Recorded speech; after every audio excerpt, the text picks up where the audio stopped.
Well, hello and welcome to another episode of Undercooled. Today we're here with Professor Willie Rockward from Morgan State University. I've known Willie for many, many years when I started to go down to Morehouse College to recruit students for my research experience for undergraduates program in France, the optics in the city of light. And I got to sit in and watch Willie teach physics to his students at an HBCU. And it was amazing. I've since maintained a relationship with Willie for many years, and we've even had a student from Morgan State who went to our program last summer. But I've really seen what he's done to the National Society of Black Physicists, how he helped revive the whole organization that was in pretty severe financial shape. And now they're in pretty amazing financial shape, and probably largely because of Willie and his vision. And when he talks, it's great. So, Willie, why don't you tell us a little bit about your background? How did you get into physics? How did you start teaching? And what are you doing now? Wow, wow, wow. Well, Steve, thank you first and foremost for inviting me to participate in this podcast and just to share my pathway and things I do. Yes, we did meet a while back, and I think we had very fruitful engagement. Well, a little bit about me. I'm a Louisiana boy, born in the bayous of Louisiana, South Louisiana, below New Orleans. Believe me, there's a city below New Orleans. But then I also did my undergrad and all that stuff. Well, how I got into physics was very strange. Okay, I got into physics through football. I was a football player, high school football star, running back, receiver, kickoff return, and punt return, all that kind of stuff. And but my real so my passion really was football at the time, and but I wanted to play for Grambling, a very famous coach, Eddie Robinson, at Grambling State University in Louisiana. That's in the northern part of Louisiana. And I just anyway, I tried on, made the team. All they offered me was a physics scholarship, but I tried on and made the football team, and I made it and played for Coach Rob for about maybe 2 3 weeks in practice because the linebacker hit me so hard, and I was like, okay, yeah, I can't keep doing this. But nevertheless, and since then I've been into physics hot and heavy. Um, but anyway, we was at Morehouse. I was a professor at Morehouse about 6 years ago, for about 20 years, and now I'm at Morgan State, chair of the Department of Physics here, and we're having a great time. So that's a quick, very snippet of me, but I, I'm engaged in all levels of mentorship with students. My expertise is in the area of optics and lasers. Uh, did the research more in diffractive optics, lithography, nanolithography, things of that nature, and been doing a little bit recent research in some metamaterials and things like that. So, okay. Fantastic. hmm So, one of the things that I think our materials community would love to hear from you hmm is what do we need to know at our primarily white institutions about African American students? And, hmm we get students from Africa, and they're hmm different than students from America. Yeah, that's true. And so I know that you've primarily focused on African Americans. So, what do we need to know about African American students? Because where I want to go with this is I want to learn how we can do the best possible job to support them, make sure they feel like they belong, and make sure that we meet them wherever they are and bring them forward so they're successful. So, what should we need to know about African American students? Okay, that's a good question. That's a solid question. I mean, it's uh, in a sense to me, it's both. Yes, you need to know about African American students and some distinguishing factors. Okay, um, and history makes a big history lays out a lot too of your culture and your situation and your perspective.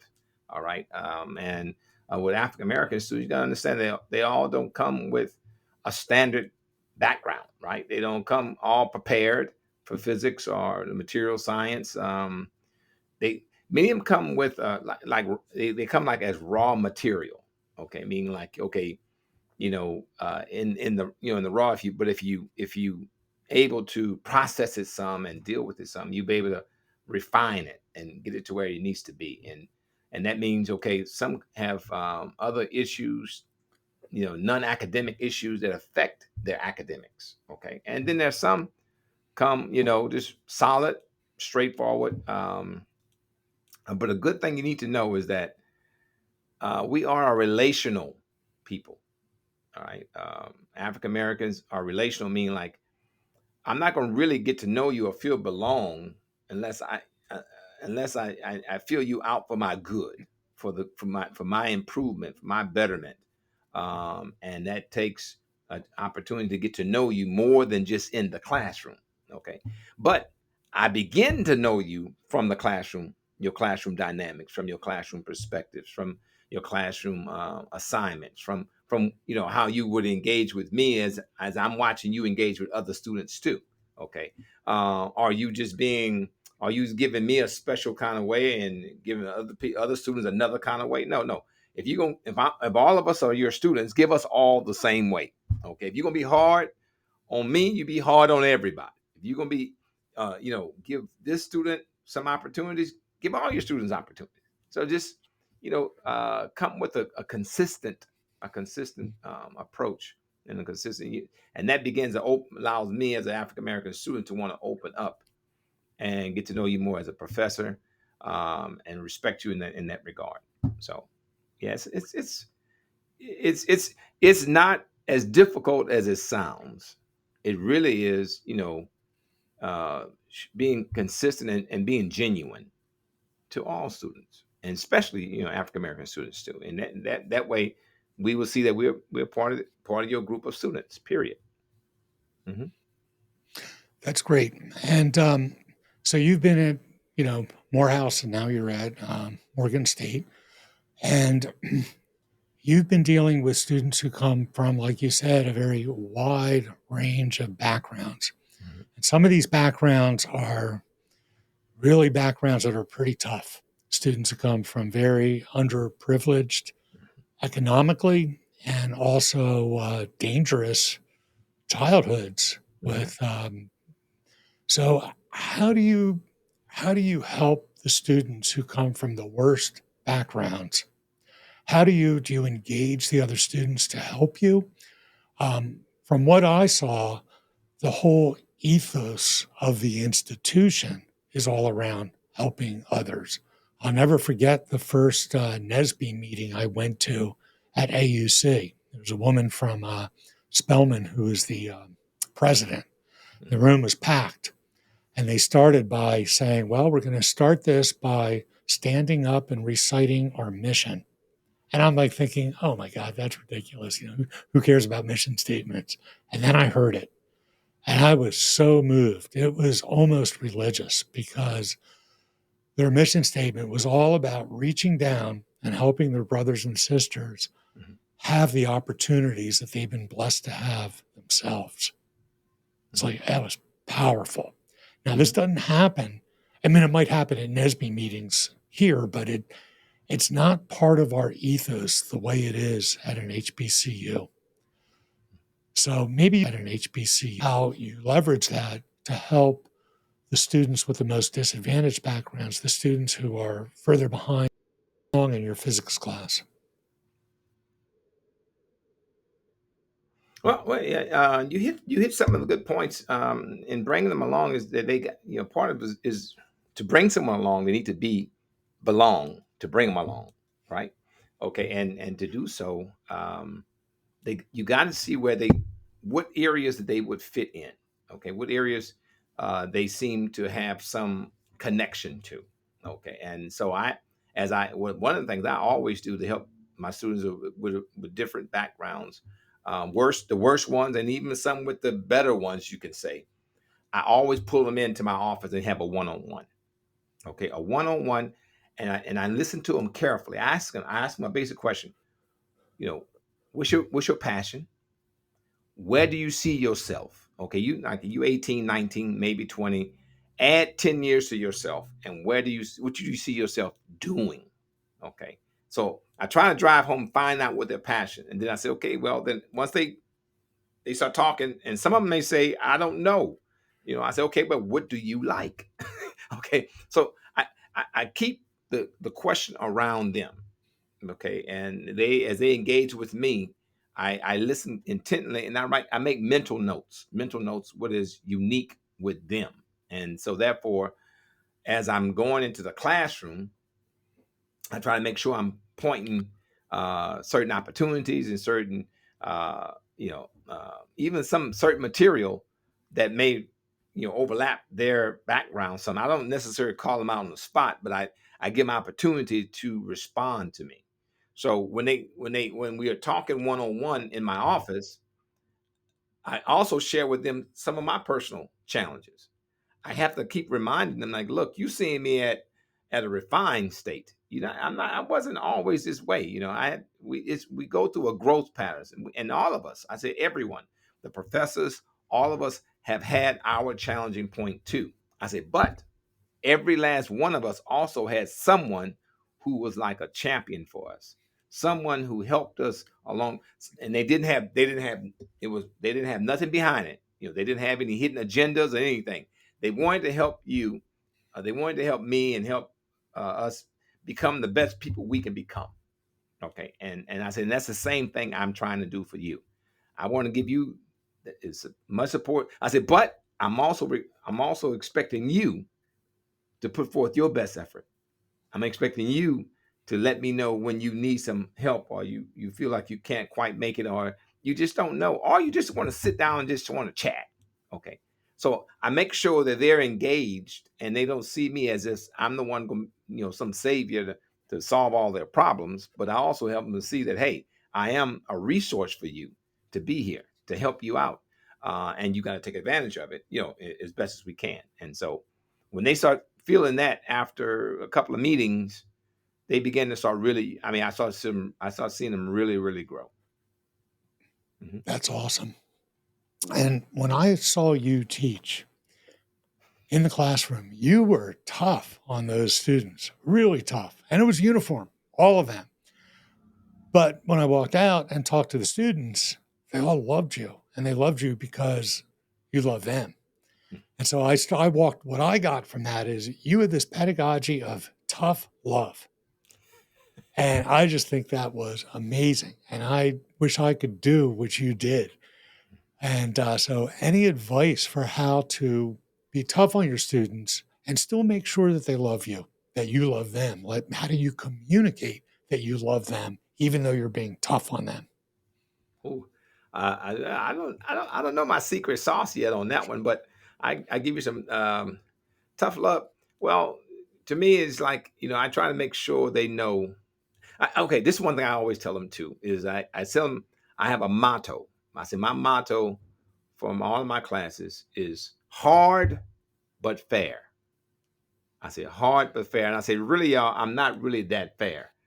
And they were like, well, what you mean? I said, well, you really don't want me to be fair to you, because if I be fair, that means I only give you what you made, what it is, or what the facts say. I say, but I also look at, I weigh in you as a person. Okay, I weigh in your effort. I weigh in all those things, those factors that, and I say, and to be honest with you, a lot of professors do that. We look at our students, from where you've come. We look at your trend and how you've grown in this class. So I said, but what I will do for one of you, I will do for every last one of you all. But that also means what I will not do for one of you, I won't do for nobody. Okay. I say, so you can count on me being that.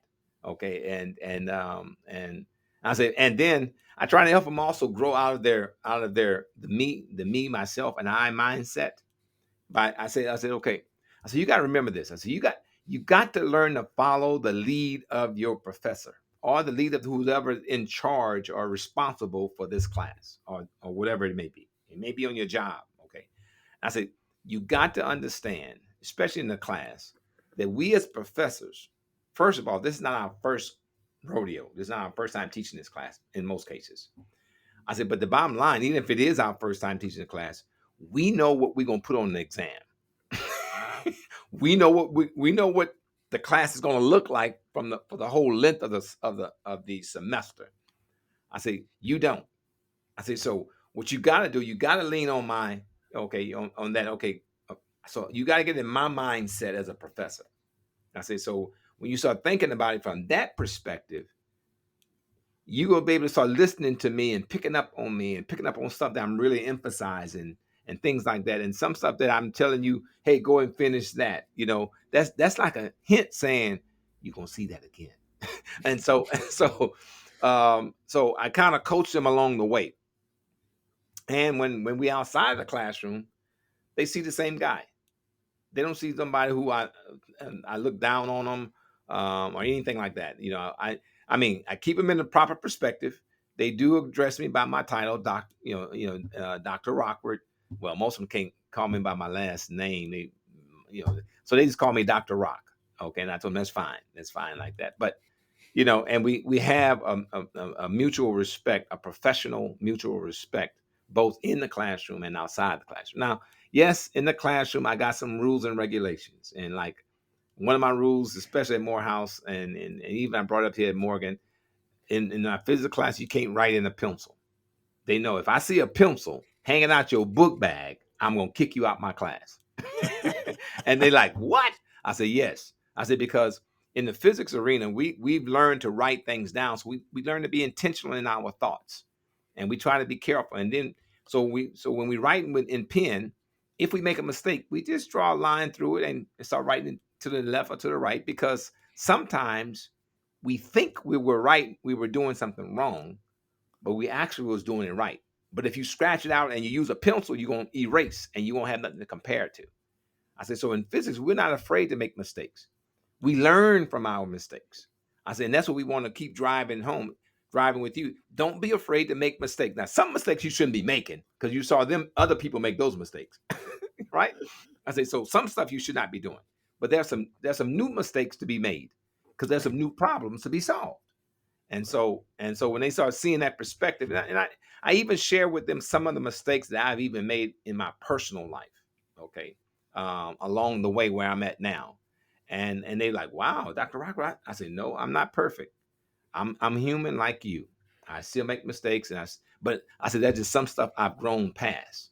And so that opens them up, and they get the chance to see me as a human as I've grown and matured on my pathway, and that they're more susceptible and willing to jump on their pathway, which may not be a common one. So I'm trying to motivate them as I also, push them. And I think that's that mixture of tough love. So they're willing to receive the correction and the toughness of behind me because they know I love them. Right. You know what I'm saying? They know I care about them. So, And you reveal your human side. And you don't do that unless you really love somebody. yes, that's true. So that's really awesome. So, um, at our institution, we're involved in a new DEI effort. I actually was on a listening panel talking about their new DEI 2.0, and I got a little upset at the people because it's written like administratium. It's like, here's what we're going to do for recruiting. Here's what we're going to do for retention. And I'm like, wait a minute. Hold on. First of all, and then the pathway for each of these things was talks and training. I'm like, well, why is the knee-jerk reaction for academia to solve every problem with a lecture? It's like, why are you even doing that? Why don't you focus on what is the problem and how are we going to solve it? I said, how can you talk about recruiting when we have a large number of African American students who have told us that they don't feel like they belong? Don't we have to work on that first? Because who's the best people to recruit? It's students. Yes, And that's right true. now, we've been told that sometimes some students will go to NSBE, and NSBE students will say, oh, don't come here. This is not a good environment. Mm-hmm. It used to be better. It used to be really good, and we're struggling. And so I stood up and said, you need to solve this problem first. You need to understand why they don't feel like they belong, and we need to correct that. And you shouldn't give faculty credit for going to DEI talks. You should give faculty credit for doing direct action things like how many underrepresented minorities are they including in their research lab? Mm-hmm. How many recruiting trips are they going on? Mm-hmm. How many students are they mentoring who are underrepresented? This is true for all, it's not just African Americans, it's all of our underrepresented minorities. It's also Mm-hmm. our transfer students. They're really at risk. They come in and they don't know anybody. Right. And so I've been trying to focus them on doing things that I think are important, which is what can we do to make our students feel more welcome? And this is kind of a problem for us that you don't really have, I don't think, at an HBCU, because the whole institution is focused on making everybody feel welcome. But then they come here and we blow it. So, what advice do you have for us so we don't blow it? How can we make our students feel welcome across the whole institution? Wow. Wow. That's okay. Yeah, that's going to take up the rest of this podcast. but I can give you a couple of nuggets. And you kind of hit one major nugget is that it has to be institutionalized.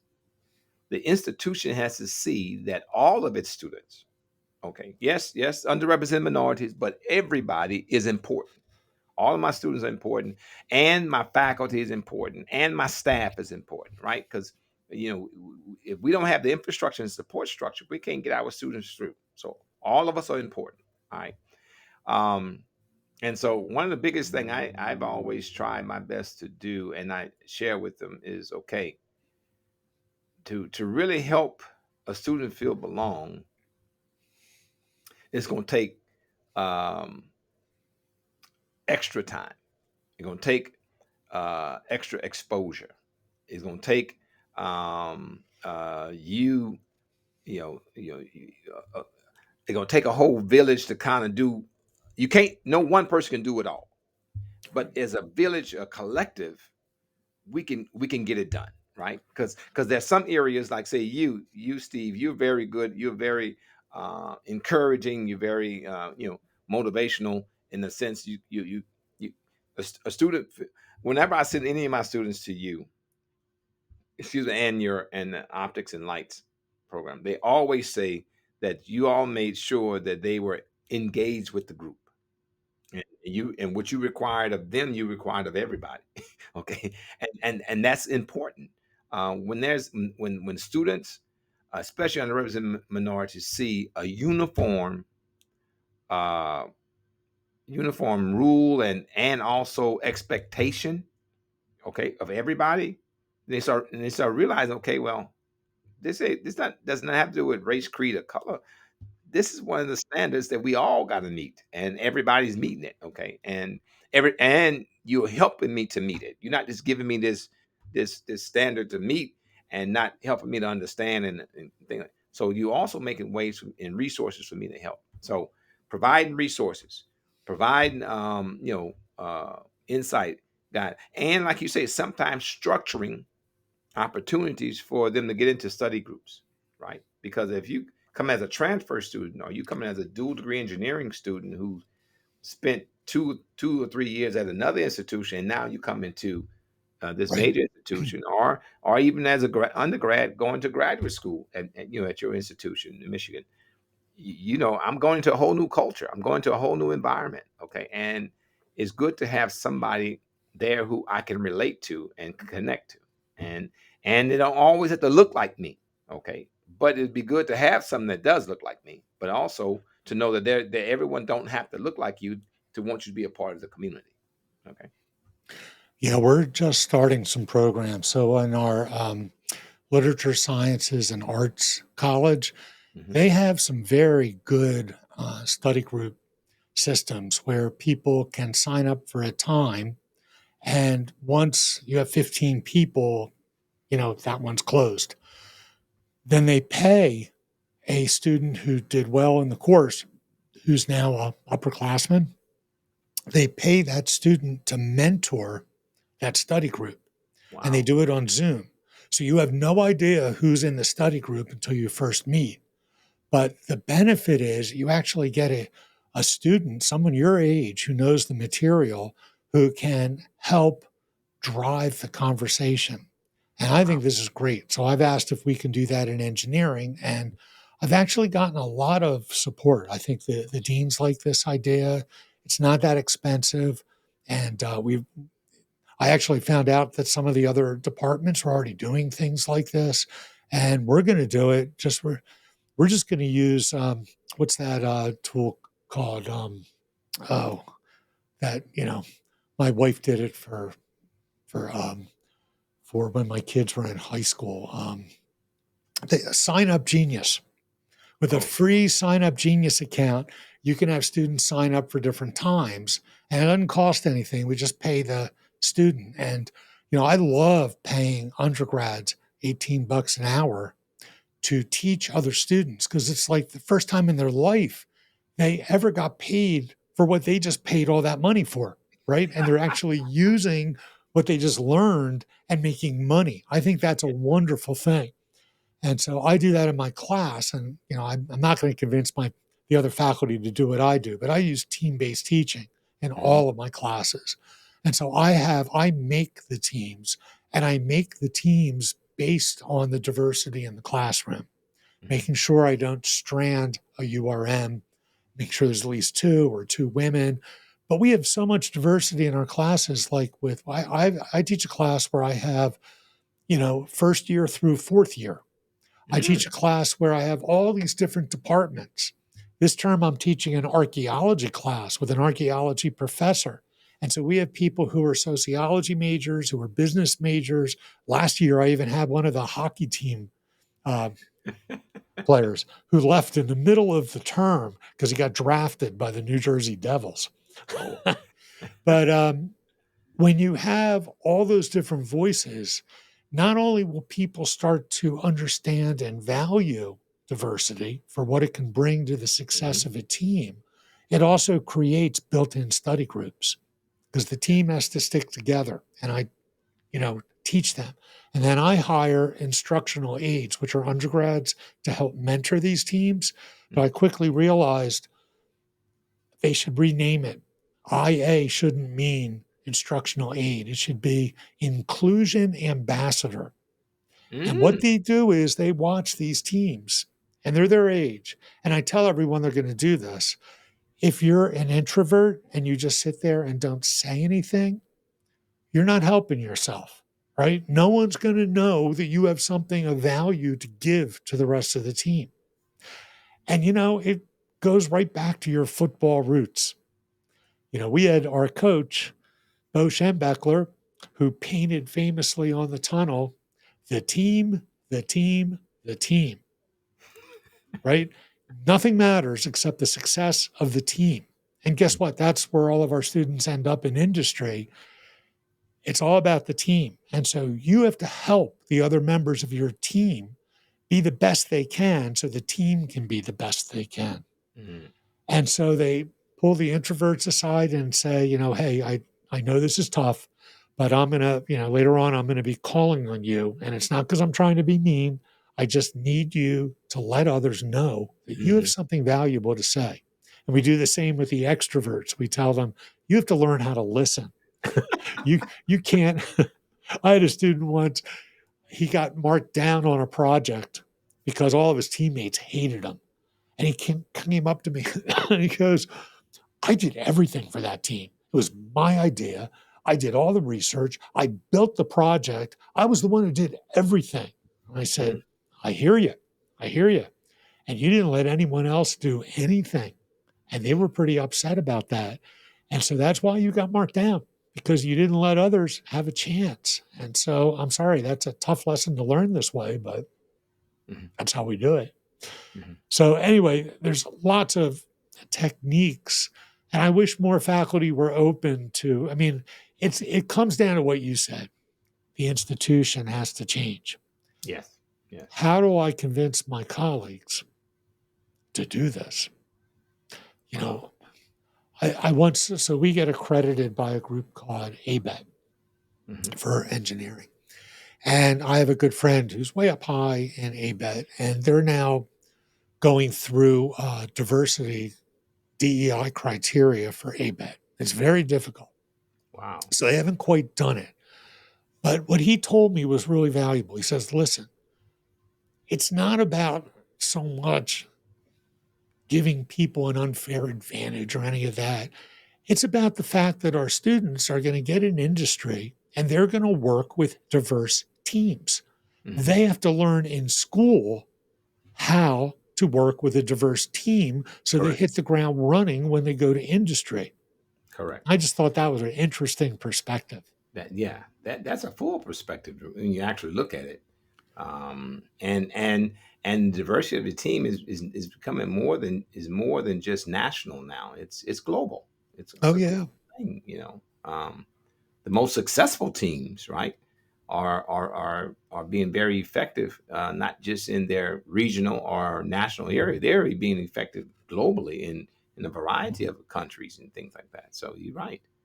Yeah, That's something we have to train which means we have to retrain ourselves sometimes. that's right. Yeah. But you just look at football again. Why did we win the national championship this year? We Mm. won because we had an amazing defense and we had an amazing offense. And we had all these different players that had all these different strengths. It was incredibly, you win football games by having tremendous diversity where you need it. Hmm. Hmm. And then you make sure you play as a team. Yeah. That's true. That's true. Um, and you just got to continue to stay at it, and look at the variety that everyone brings to the table. I just believe the institution is going to make a big. It has to come from the top. Okay. Mhm. I think there can be a grassroots movement too, but they have to be able to see that, okay, our at the top, they're they're just as in they're just in support of it, as well as we going through grassroots, Right. and so to make it institutionalized. So. Mhm. And I hope that's happening in Michigan. I think our new president is very focused on this. Mhm. He's a Asian American, and when he Okay. was living and when he was growing up, he felt lots of racism, and it hurt him personally, and he talks about it. And so I know he's really committed, but it's really hard to change an institution. Mm. Mm. It's still really hard, and I wonder maybe by being more engaged with faculty at HBCUs would Mhm. help teach our faculty. I know I learned so much by going and visiting you Mhm. and the other faculty who were down there. Um, it was really important for my growth as a human being to see how powerful that kind of an institution can be. And that's one reason I asked you to be on this podcast, because hopefully we can give that to others. But how can more faculty from, primarily white universities get involved with faculty there? And I know there's been a lot of abuse of white, you know, primarily white institutions trying to Mhm. get money by, at the last minute partnering on a research grant and all of that. And that's not helpful to anybody. And hopefully Mm. our funding institutions will figure that out. But how can um, faculty and especially materials programs, because, guess what kind of graduate students we love the most? We love physics graduate students, or physics undergrads who can come in because all the concepts in material science are either physics or chemistry concepts. Yes. So, and most of us come from different fields. I was a math major. I was not a material science undergraduate. And Wow. most of our faculty were not material science majors. We were all chemistry or physics. And so I think, we need really good students, Mhm. how can they get engaged with, say, Morgan State? I would say, that's something Morgan State is doing. Um, we made a recently, well, the past couple of years, our president actually we is into like institutional partnerships where we partnering with um, Purdue University across the institutions. Okay, not just say in our physics departments or in our engineering departments, but literally across the institutions where they're doing a lot of dual degree programs, um, two-way exchanges, right? Because many students at predominantly white institutions would love to spend a semester or two, or even do a degree program at a HBCU. It's and so things of that nature is making it much more real and engaging for the faculty, because the faculty at both institutions need to be in partnership. We are the infrastructure, the infrastructure for our students that comes in, right? As a new student comes into the institution, they're going to meet pretty much the same faculty within good reason, and so the faculty need to be connected to HBCUs and likewise to PWIs, so that we can form a good, I call it a good pipe, a good Mhm. pipe for a very robust pipeline.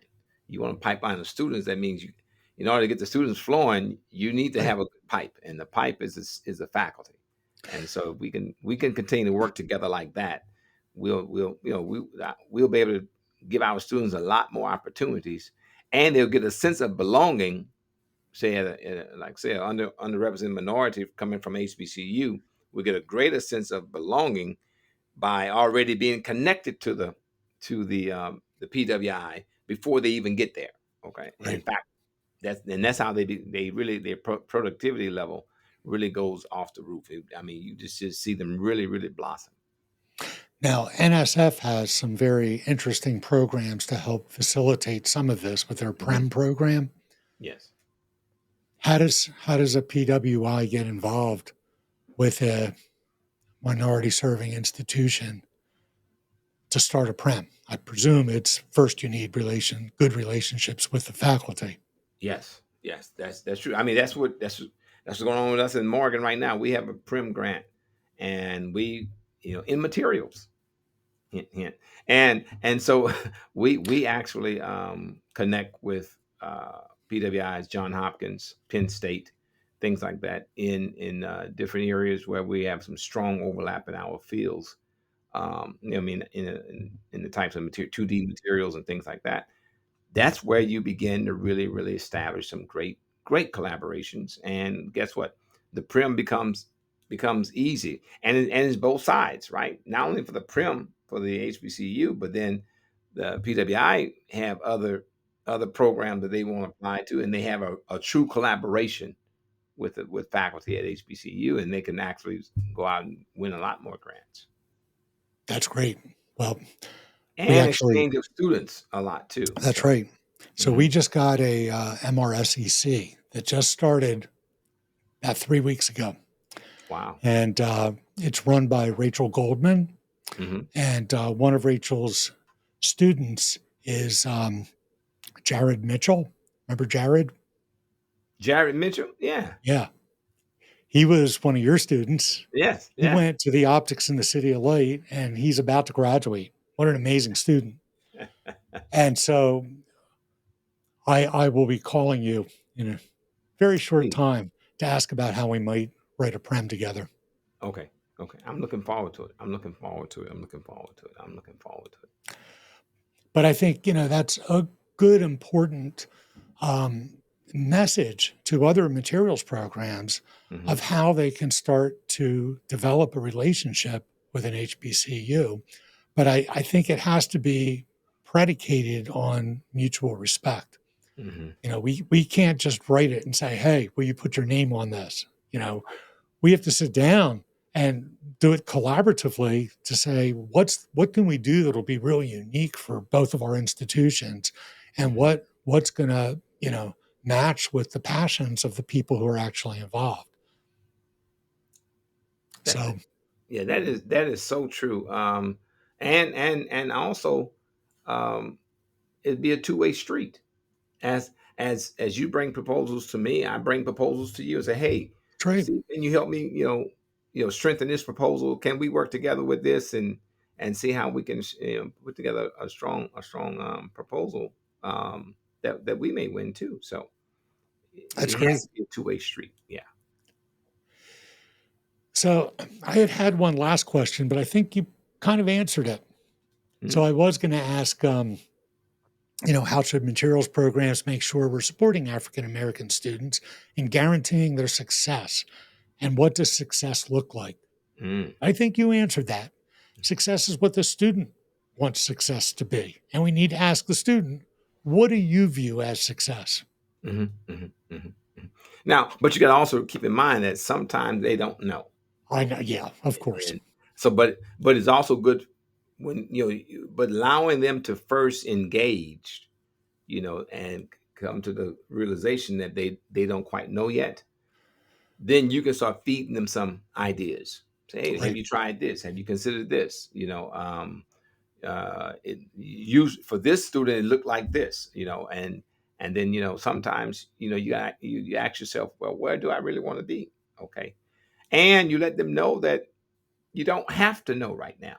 That's Okay. right. Not always. That's fine. Okay. Many of us, I mean, I didn't know I wanted to be a physicist until after, really until after my junior, senior year. Okay. Junior, senior year, undergraduate. Yeah. I know I wasn't going to be a football player by my freshman year, but I didn't really get the physicist part until I was about, in my fourth year as a senior. I spent 5 years in my undergrad, which I tell the students, it's all right. Okay, it's all right. It's Yeah. good to have another year if you can as an undergrad because it helps strengthen, broaden your knowledge base. So Yeah. yeah, I was going to be a dentist because my dad was a dentist and I would just take over his practice.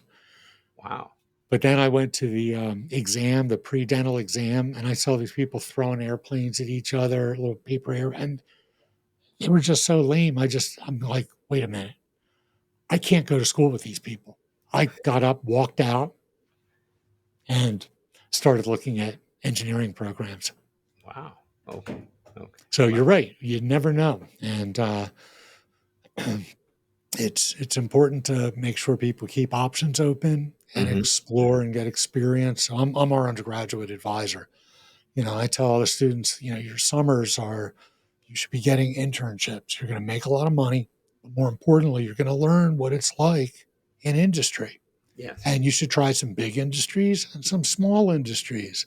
And even if you go for a PhD, where do you think you're going to work when you finish your PhD? You're going to probably work in an industry. that's And true. so, we have all sorts of career fairs and we have a weekly lunch where we bring people in from industry and graduate schools. And I tell them, you got to go to these. These are really important to go to because this is giving you information. So when you graduate, and you don't have to decide till the very last minute, but you hmm you might apply to companies to go to. You might apply to PhD programs. You might do what you need to get a 1 year a master's, and you hmm don't have to decide which of those you're going to do until 1 month before you graduate.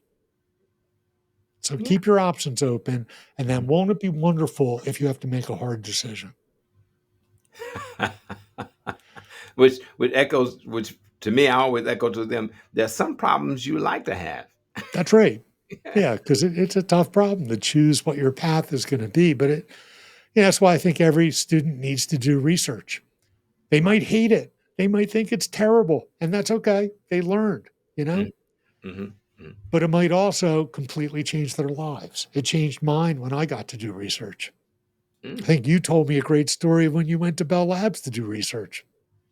Oh yeah. Oh yeah. Oh yeah. Yeah. I mean, that's how you open up my eyes quite a bit. And I always tell my students too. Plus, doing the research, especially during the summer, you get to see all the stuff that you've learned in class, how it really applies. I mean, this stuff that we're teaching you all, it really has some true, strong, practical applications. Oh, Okay, yeah. and sometimes they don't get a chance to really see that. Yeah. Right. we're not just applying gratuitous violence to our students. It's actually useful. Well, I'm also I've been told by some people in our physics department that our application is progressing to host National Society of Black Physicists in 2026. So I'm Yes. hoping that comes through because it'll be fantastic to see you come up here to Michigan and have that whole group. Because what a great group that is! I've really enjoyed going to those meetings, and it's great. I like to tell you, man, that has been confirmed now. We will Oh, be it coming to has. the University of Michigan in 2026. Oh, that's awesome. So Yes, I hope yes. everybody who's listening to this comes to that meeting because even if you think you're doing material science, this is where you're going to find amazing physics undergrads. They have money to bring. How many undergrads do you typically bring? Around 350 to 400. Yeah, 350 to 400 students, undergraduate physics students, come to this meeting and you can buy a booth and advertise your program. And it's really, really rewarding. So I hope, I mean, you don't have to wait till we have it at Michigan. You can do it. Where's it going to be next year? I would encourage you to come this year. Well, the next 2, 3 years, we're going to be Yeah, doing it a special one. 2024, 25, and 26. We'll be doing it in conjunction with the National Society of Hispanic Physics too. right. So both organizations, we decided to come together, work, collaborate on a conference for 3 years, 3 consecutive years, and we're looking forward to it. We're going to be in Houston in 2024. It looks like we're going to be in San Jose in 2025, and we are definitely locked in for the University of Michigan in 2026. Fantastic. Anything else you'd like to mention that you think is important for our materials programs to hear before we close out? Um, I think we covered the gamut. There's one thing I did want to mention. You and I had a chance to talk, the pre-talk about some sensitivity training. Okay, Right. um, that sensitive to me, that would be a great thing for, yes, for say majority faculty to get an understanding, right, of that of underrepresented minorities and things like that. But I believe really it's good for everyone, okay? Because what I've been trying to expose my students to is that, hey, you got to understand the environment you're going into, right? It's a combination. Everybody won't be able to adjust the whole world to you, okay? So that's it. Says you got to also learn the culture, right, of a predominantly white institution, right? They focus a lot more on research and learning new things, okay? And sometimes, we take out the relational side of things, but we realizing that we have to pull it in within good reason. So I do think it's great to have that sensitivity training, for both, but primarily, if I'm at a predominantly white institution, I do need to have some sensitive training about HBCU or about African Americans, so I can at least be equipped to be I would say on the positive side of things instead of the negative side. Fantastic. Mhm. Well, thank you so much. And thank all of you who tuned in and are listening or watching on YouTube. I understand that transcripts are coming to podcasts now. Apple has announced that we can put transcripts in so people can read this, they can listen to it. And I think it's great. So thank you so much, Willie, and thank all of you for listening. And we'll see you next time. Thank you, Steve.